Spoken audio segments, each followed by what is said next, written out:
ही गवत तसंच काय खुरपी तू? अगं बाई या माणसाने तर वैताग आणलाय. जस काय राजा महाराजच्या घरात जन्माला आलाय. मी करते तर मला करून देत नाही. दिवसभर बोंबलत फिरते गावात. राणी साहेब, आम्ही गावात बोंबलत फिरत नव्हतो. आमचं राज्य आहे, आमचं मंत्रिमंडळ आहे.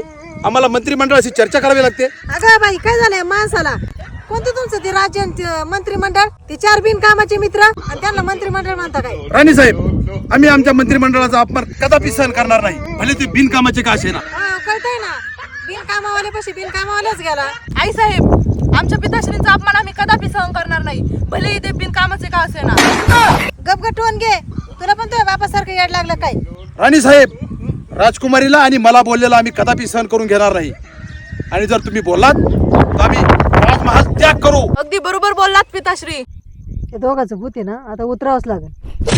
महाराज, आम्हाला पण आमच्या पिताश्रीच्या राज्यातून बोलावून आलंय. चक्क तुम्हाला पण बोलवून आलं, पण ते कशासाठी? महाराज, आराम करण्यासाठी. पण राणी साहेब, किती दिवस जाणार आहात? मी आता कायमचीच चालले. तुम्ही आणि तुमची राजकुमारी बसा आता बोंबलत. अरे रुपाली, अरे पळू नको म्हणते. आपण खुरपू, आता उद्यापासून दररोज खुरपू बाय. बस बस बस, घ्या खुरपे घ्या.